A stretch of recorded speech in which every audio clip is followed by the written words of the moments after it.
Hai semua, hari ni kita nak buat pani puri original. Okey, mula-mula korang rebus dulu ubi gentang dengan kacang kuda sampai empuk.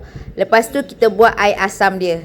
Okey, mula-mula korang masukkan 1 genggam daun pudina, 1 genggam daun ketumbar, 3 atau 4 cili api, 1 inci halia, 1 cawan air. Masuk and then korang blend dia sampai dia hancur. Tuang dia dalam satu mangkuk macam ni. Masukkan cili powder 2 sudu, char masala ni 2 sudu. Lepas tu korang masukkan amchur powder ni 2 sudu. And then korang masukkan serbuk ketumbar 2 sudu. Okey.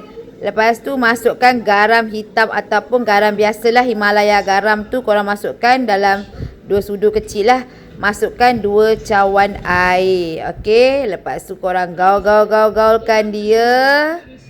Korang ambil 2 biji lemon, perahkan lemon tu and then masukkan and then gaulkan, simpan ke tepi tau yang tu.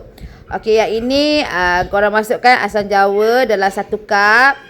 Biarkan dia jadi air macam ni, pekat sikit air asam jawa ni, biar dia pekat sikit macam ni. Lepas tu kau masukkan gula Melaka ataupun gula jangkri. Tak kisahlah Kak Zai pakai gula jangkri ni. Lepas tu kau masukkan sikit je cili powder and then masukkan sikit jintan putih powder. Okey. Campurkan air asam tadi, air asam nombor 1 dengan air asam nombor 2 ni korang campurkan. Dia dah jadi macam ni. Korang nak letak ais batu, korang nak letak daun pudina, korang nak letak cili api pun boleh, tak kisahlah. Okey, yang ini korang masukkan 2 sudu jintan putih and then masukkan 2 sudu teh char powder and then korang masukkan dalam 1 sudu setengah lah cili powder tu. Masukkan garam sikit, korang lenyek-lenyek dia sampai hancur. Nak pakai blender, nak pakai chopper pun boleh.